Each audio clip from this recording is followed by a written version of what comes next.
참 좋으신 우리 주님의 은혜와 사랑이 오늘 이 주일 예배에 참석하고 계신 모든 분들에게 같이 하시기를 빕니다. 오늘 본문에서 예수님은 나는 참 포도나무요 라고 선언하십니다. 요한복음에서 나오는 예수님의 자아선언 7가지 자아선언 중에 마지막 7번째 선언입니다. 나는 참 포도나무요 라는 예수님의 말씀을 통해서 오늘 아침 우리에게 들려주신 하나님의 귀한 음성 들을 수 있는 시간 되기 바랍니다. 본문 1절과 5절 말씀 보면 나는 참 포도나무요 내 아버지는 농부라. 그리고 나는 포도나무요 너희는 가지라. 이것은 하나님과 우리의 관계, 예수님과 우리의 관계를 말하고 있는 놀라운 말씀입니다. 포도나무와 포도나무 가지를 분리해서 생각할 수 있겠습니까? 우리가 예수를 믿고 구원받기 전에는, 그 전까지는 우리는 마귀의 사망과 죄의 권세에 종노릇하는 자, 즉 마귀에게 속한 자였었습니다. 즉 마귀와 공동 운명체였다는 것입니다. 그러나 우리가 예수를 믿고 구원받고 하나님의 자녀가 된 후부터는 우리는 이제 예수님께 속한 자가 되었습니다. 다시 말하면 예수님과 공동 운명체가 되었다는 것입니다. 포도나무와 가지가 공동 운명체가 된 것처럼 말입니다. 공동 운명체라는 것은 최종 목적지가 같다는 뜻입니다. 예수님이 계신 그 천국에 우리도 가서 예수님과 함께 영원한 생명을 누릴 그런 존재가 되었다는 뜻입니다. 왜 예수님은 자신을 여기서 참 포도나무라고 하셨을까요? 그냥 포도나무가 아니고 참 포도나무. 가짜 포도나무도 있다는 말입니까? 물론 이 부분에 대한 해석이 여러 가지가 있지만 이 말씀을, 참 포도나무라는 이 말씀을 이해하기 위해서 구약의 배경을 좀 이해해야 됩니다. 구약의 예언자들은 많은 부분에 있어서 이스라엘 민족을 포도나무에 비유했습니다. 이사야, 에레미야, 에스겔 그리고 시편 등등 많은 구절에서 이스라엘 민족을 포도나무에 이렇게, 또는 포도원, 포도나무에 비유하고 있는 구절이 많은데 대표적인 구절이 시편 80편 8절입니다. 같이 한번 읽습니다. 시작. 주께서 한 포도나무를 애굽에서 가져다가 열방을 쫓아내시고 이를 심으셨나이다. 지금 하나님이 이스라엘 민족을 선택하시고 이제 그들을 애굽 땅에서 종노릇할 때 그들을 거기서 건져내어서 이제 광야를 통과하고 가나안 땅에 이렇게 인도하시는 그 놀라운 하나님의 구원의 역사를 포도나무를 애굽에서 가져다가 그 지금 가나안 땅에 살고 있는 열방을 쫓아내고 거기에다가 포도나무를 심었다, 이렇게 표현을 하셨습니다. 그러나 역사를 지나오면서 이스라엘이라는 이 포도나무는 하나님이 기뻐하시는 열매를 맺지 못하고 실패한 포도나무가 되었다는 사실입니다. 하나님이 이 포도나무를 가나안 땅에 심으시고 거기서 좋은 열매를 기대하고 그거를 통해서 기쁨을 얻기를 원하셨건만 그 이스라엘 백성들은 하나님이 바라시는 그 포도나무의 모습을 보여주지 못하고 오히려 하나님을 슬프게 하는, 하나님을 아프게 하는 그러한 포도나무가 되었다는 것입니다. 실패한 포도나무가 되었다는 것입니다. 에레미야 선지자를 통해서 하나님이 이렇게 탄식하는 모습이 나옵니다. 에레미야 2장 21절 시작. 내가 너를 순전한 참 종자 곧 귀한 포도나무로 심었거늘 내게 대하여 이방 포도나무의 악한 가지가 되면 어찌 미뇨. 하나님은 그 포도나무를, 좋은 포도나무를 갖다 심었는데 거기서 정말 아름다운 것을, 열매를 보기를 원하셨고 기쁨을 누리기를 원하셨는데 오히려 이 좀 귀한 포도나무가 하나님을 모르는 이방 포도나무에 다르지 않는 악한 가지가 되었다는 것이죠. 악한 가지가. 하나님의 기대와는 정반대로 하나님을 배반하고 하나님을 등 돌리고, 하나님께 등 돌리고 실망시키는 실패한 포도나무가 되었다는 거예요.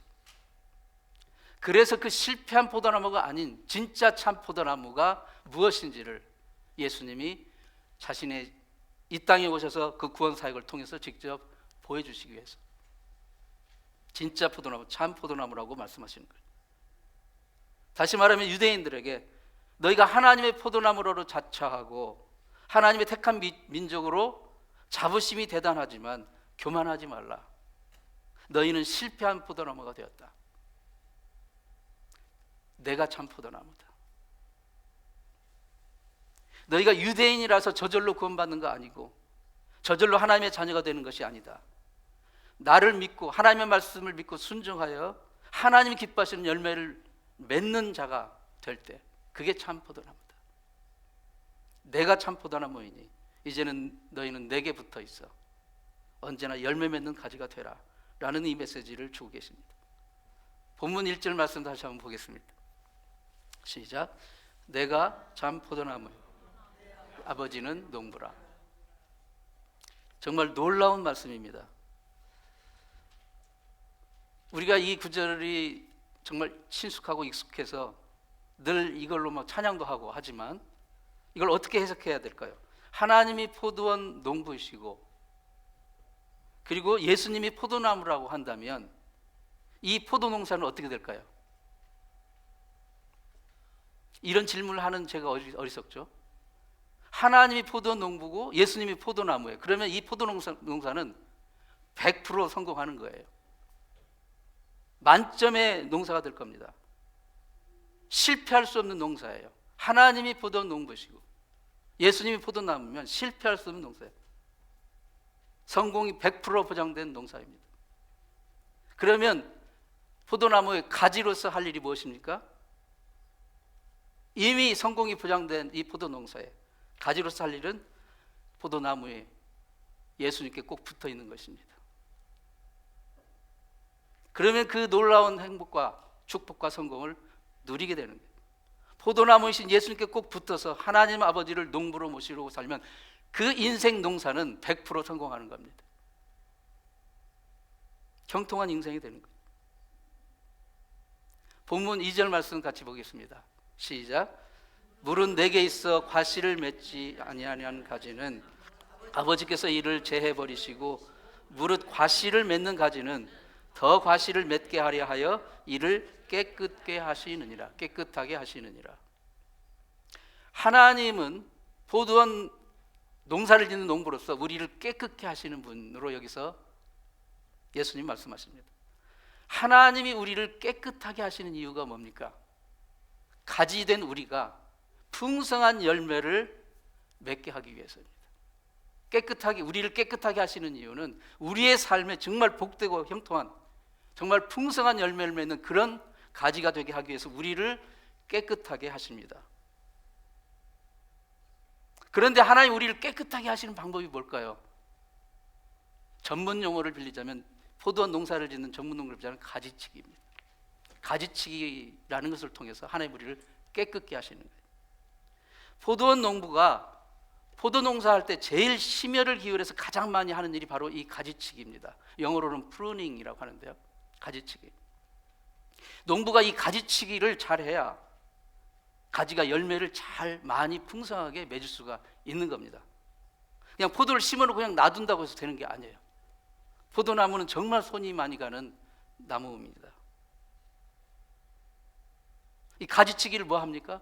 병든 가지가 있으면 그것을 잘라내고 벌레가 먹은 거 있으면 그걸 쏙아내고 그리고 제거합니다. 또 가지에 흙이나 먼지, 더러운 것이 묻은 것이 있으면 그것을 닦아내고 그리고 그게 거기가 썩어 들어가면 잘라냅니다. 제거해요.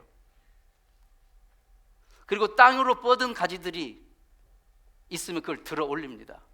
이게 지금 깨끗게 하시는 것에 다 포함돼요. 프루닝, 가지치기에 속한 거예요. 포도나무는요, 나무라기보다는 사실 원래는 넝쿨 식물이에요. 그러니까 이 포도나무 그냥 놔두면 가지는 계속 이 땅으로 이제 뻗어가지고 막 꾸불꾸불 이렇게 넝쿨처럼 번져나가는 거예요. 땅으로. 그냥 내버려두면 그냥 땅속으로 이렇게 말하자면 뻗어가는 거예요. 그러면 땅의 그 먼지와 진흙 이게 뒤덮여가지고 숨이 막히고 결국은 병들고 죽게 되는 거예요. 그렇게 되기 전에 포도원 농부는 땅으로 향하는 이 가지들을 들어 올립니다. 들어 올려서 막대기 같은 것에 이렇게 들어 올려가지고 걸쳐 놓는 거예요. 그러면 그 다음에 이제 막대기를 타고 이 덩쿨이니까 계속 위로, 땅으로가 아니라 위로 뻗어 나가는 거예요. 이게 가지치기예요. 본문에서 하나님 아버지께서 포도원 농부께서 열매 맺지 아니하는 가지를 제거해버린다, 제해버린다, 영어로 cut off, 잘라낸다라는 표현을 쓰고 있는데, 그것을 우리는 좀 이렇게 부정적으로 굉장히 공격적으로 이렇게 받아들일 경우가 있어요. 그런데 여기에 쓰여진 헬라어 단어는 아이네라는 단어인데 이것은 들어 올린다는 뜻을 가지고 있어요. 들어 올린다, 짊어지다, 지고 가다, 그런 뜻이에요. 요한복음 1장 29절에서 세례 요한이 예수님을 세례를 베푸고 그 다음날 사람들을 예수님을 이렇게 소개했어요. 보라, 세상 죄를 지고 가는 하나님의 어린 양을 보라. 여기서 그 세상 죄를 지고 가다 할 때 지고 간다는 말이 똑같은 아이네를 쓰고 있어요. 들어 올려서 지고 가다. 세상의 죄를 들어 올려서 자기 어깨에 짊어지고 지고 가 십자가로 가셔서 이제 하나님의 어린 양으로서 인류의 죄를 대신해서 죽으시는 그 장면을 표현한 겁니다. 세상의 죄를 들어 올려 어깨에 짊어지고 십자가로 가신 하나님의 어린 양 예수님의 대속의 사역을 통해서 그 사역 때문에 죄 가운데 영원히 땅속으로 들어가 죄와 흙먼지 속에 뒤덮여 결국은 죽고 말 우리를 구원하시고 영원한 생명을 주신 그 놀라운 예수님의 대속의 사역, 그게 포도원 농부가 하는 깨끗게 하시는 일이에요. 그러니까 그 열매 맺지 못하게 하는 그 가지를 잘라버린다는 것은 여기 하나님의 놀라운 구원 사역이 들어가 있습니다. 포도원 농부가 포도나무 가지 중에 땅에 처박혀 죽음으로 가고 있는, 그대로 놔두면 멸망으로 가고 있는 그 가지를 들어 올려 막대기에 걸쳐 놓음으로써 가지가 살게 되고 열매를 맺게 되는 거예요. 이 가지치기의 모든 과정이 하나님이 우리를 깨끗게 하시는 과정인 거예요. 우리가 하나님을 믿는다고 하면서도 우리 삶 가운데 하나님의 자녀 같지 않는 부분이 너무 많이 있어요. 세상의 죄의 먼지에 덮인 부분이 너무 많습니다. 그대로 놔두면 그대로 숨이 막히고 결국은 병들어 죽게 되고, 더러운 부분, 어두운 부분, 열매를 맺지 못하게 막고 있는 부분이 있어요. 그런 그 부분이 있어요. 이런 부분들은 이미 생명을 잃은 가지들, 나무를 살리기 위해서 그런 부분을 농부는 깨끗게 하고 전지작, 프로닝, 가지치기를 하는 거예요. 이 가지치기의 과정은 가지의 입장에서 보면 매우 고통스럽고 아픈 과정이에요. 괴로운 과정입니다. 농부가 이 가지치기를 하는 이유는 나무를 미워하기 때문이 아니라 오히려 더 사랑하기 때문에, 더 아끼기 때문에 하는 거예요. 하나님 우리를 참 좋은 종자, 귀한 포도나무로 심으셨는데 하나님이 기뻐하시는 그 열매를 맺지 못하게 만드는 여러 가지 그 나쁜 요소들, 죄에 뒤덮인 요소들, 이러한 부분들을 하나님이 깨끗게 하시는 그 과정을 통해서 우리를 건져내시고 들어 올리셔서 우리를 구원의 길로 인도하시는, 이게 바로 하나님 우리를 깨끗게 하시는 과정입니다.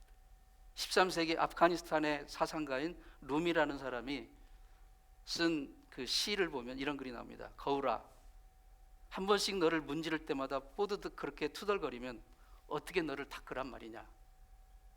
거울을 잘 보이게 하려면 잘 닦아야 되죠. 닦을 때마다 뽀드득 소리가 나죠. 거울 입장에서는 자기를 핍박하는 것 같아. 나 아파요 하고 소리 지르는 것 같아요. 우리 삶 가운데서 만나는 이 고통, 고난, 이 아픔은 우리를 닦아서 깨끗한 존재로 만들어주시는 하나님의 깨끗게 하심의 방법이 될 수가 있습니다. 저는 고통을 미화할 생각은 추호도 없어요. 그러나 우리가 기억해야 될 것이 우리 삶 가운데 일어나는 모든 고통과 고난, 이것들은 분명히 하나님 우리를 깨끗게 하시는 과정 중에 있을 수 있다는 것입니다. 우리 삶에서 정말 열매 맺지 못하게 하는 그런 부분들이 있다면 그것들을 잘라내는, 그 아픔을 겪고 견뎌낼 때, 그때 그 순간이야말로 하나님이 정말 나와 가까이 계시는 순간이라고 할 수 있어요. 농부가 물을 줄 때는 그냥 멀리서 줄 수도 있고, 포도나무를 볼 때 멀리서 관찰할 수 있지만, 깨끗게 하시는 그 프루닝, 가지치기 할 때는 가장 가까이 가서 합니다. 우리가 인생에 고통당하고 고난당할 때, 그때 하나님이 가장 가까이 계시다는 것을 잊지 마십시오.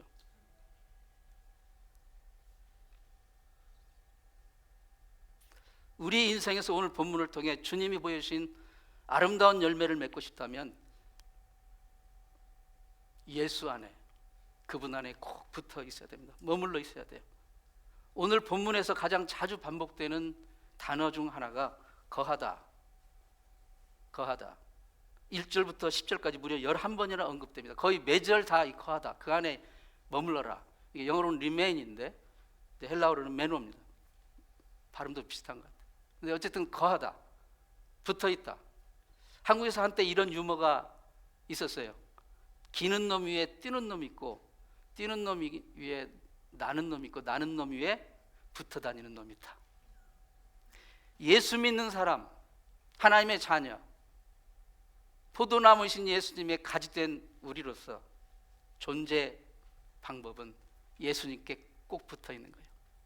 붙어 다니는 놈. 영국에서 목회를 하던 어떤 한인 목사님의 간증인데, 한 성도님이 한국에서 영국 런던으로 이민을 왔어요.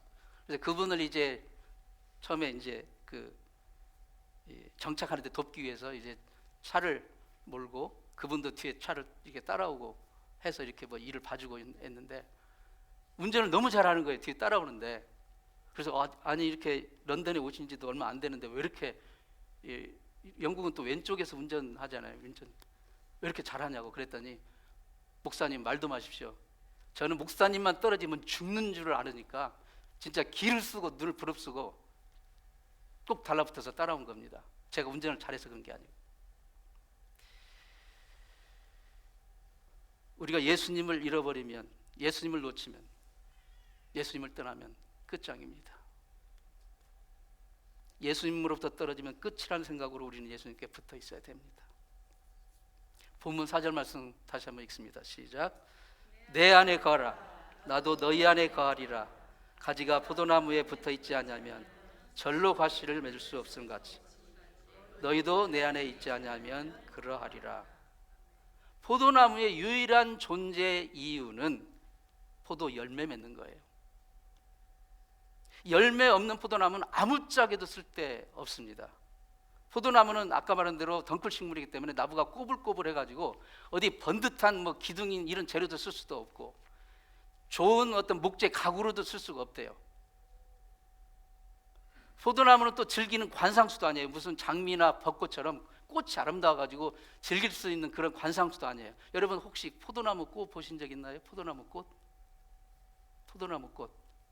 제가 구글 봤더니 포도나무 꽃은 안 나와. 근데 나오긴 나오는데 이게 꽃인지 잎인지 그냥 정말 매력이 하나도 없어요. 그냥 거의 잎하고 뭐 꽃 비슷하게 그렇게 생겼더라고요. 그러니까 포도는 열매가 없으면 아무런 의미가 없는 거예요. 포도는 열매를 맺는 것이 존재의 이유예요.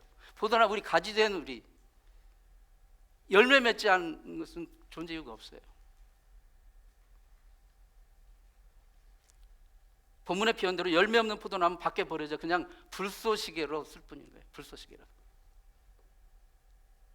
포도나무의 존재 이유는 열매를 맺는. 근데 그 열매 맺는 유일한 방법은 너무나도 당연하지만 원줄기에, 포도나무에 붙어 있는 겁니다.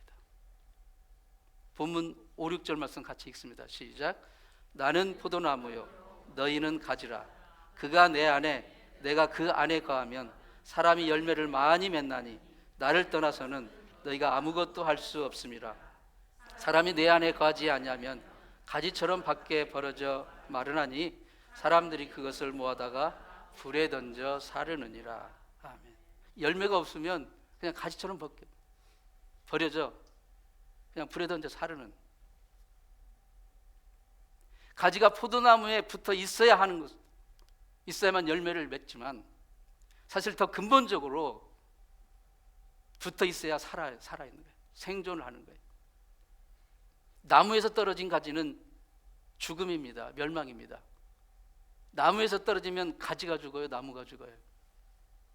가지가 죽는 거예요. 왜냐하면 생명의 근원은, 생명의 그 발원처는 나무이기 때문에, 가지가 아니에요. 가지는 그 생명을 받는 수혜자의 입장이기 때문에 떨어지는 가지가 죽는 거예요.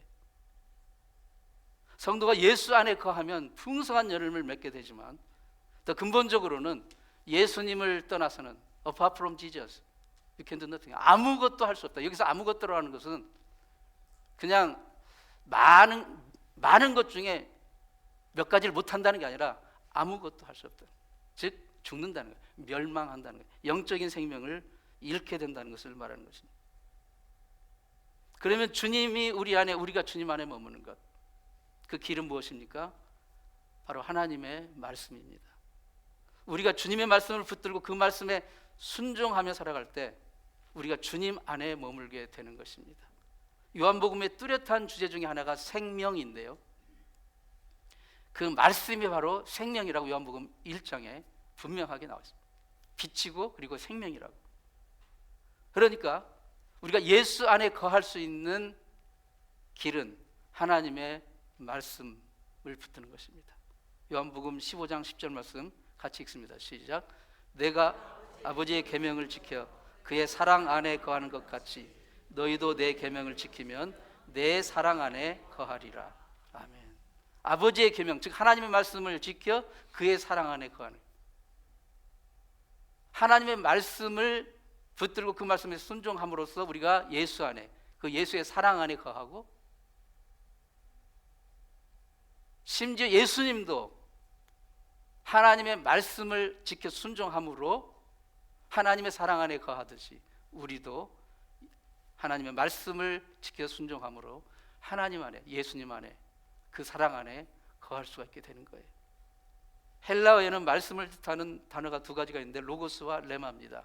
로고스는 창세기부터 요한계시록까지 기록된 그리고 선포된 하나님의 말씀이라고 한다면, 레마는 그 선포되고 기록된 하나님의 말씀이 실제 내 심령, 내 인격 안으로 불처럼 들어와 가지고 깨달아지고 우리 삶 속에서 적용되어지고 실천되어지는 그 말씀을 레마라고 할 수가 있습니다.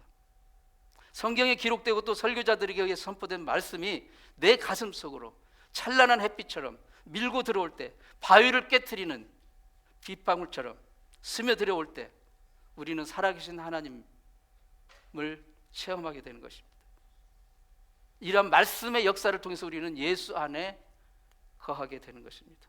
포도나무이신 예수 그리스도에게 붙어있게 되는 것입니다. 아버지의 계명, 즉 하나님의 말씀에 순종하며 살 때 우리는 하나님의 사랑 안에 거합니다. 이렇게 그리스도 안에 거하는 삶, 하나님의 말씀을 붙들고 그 말씀에 순종하는 삶을 살아갈 때 주어지는 은총은 놀라운 열매를 맺게 되는 것. 오늘 본문은 세 가지로 말하고 있습니다. 첫째로 그리스도의 사랑이 솟아오릅니다. 오늘 본문 15장 9절 말씀을 보시겠습니다. 시작. 아버지께서 나를 사랑하신 것 같이 나도 너희를 사랑하였으니 나의 사랑 안에 거하라. 아멘. 하나님의 사랑 안에 거하는 것, 예수 안에 거하는 것. 예수 안에 거한다는 것은 하나님의 사랑 안에 거한다는 것입니다. 하나님이 나를 사랑하셔서 구원하신, 그리고 계속해서 매일매일 우리 삶 가운데 보시는 하나님의 그 은혜의 사랑, 그 사랑을 우리가 깊이 묵상하며 그 사랑으로 모든 것을 하는, 주님이 나에게 베푸신 그 사랑의 마음으로, 그 사랑으로 우리가 모든 것을 하는 거예요. 혹시 누구를 사랑하지 못해서 괴로워하는 분이 있습니까? 그를 사랑하려고 애쓰기 전에 예수님이 여러분에게 주신 그 사랑, 하나님의 사랑을 깊이 묵상해 보십시오. 하나님의 사랑의 물결이 내 가슴에 사무칠 때 그 사랑으로 우리는 형제와 자매를 사랑할 수 있게 되는 거예요.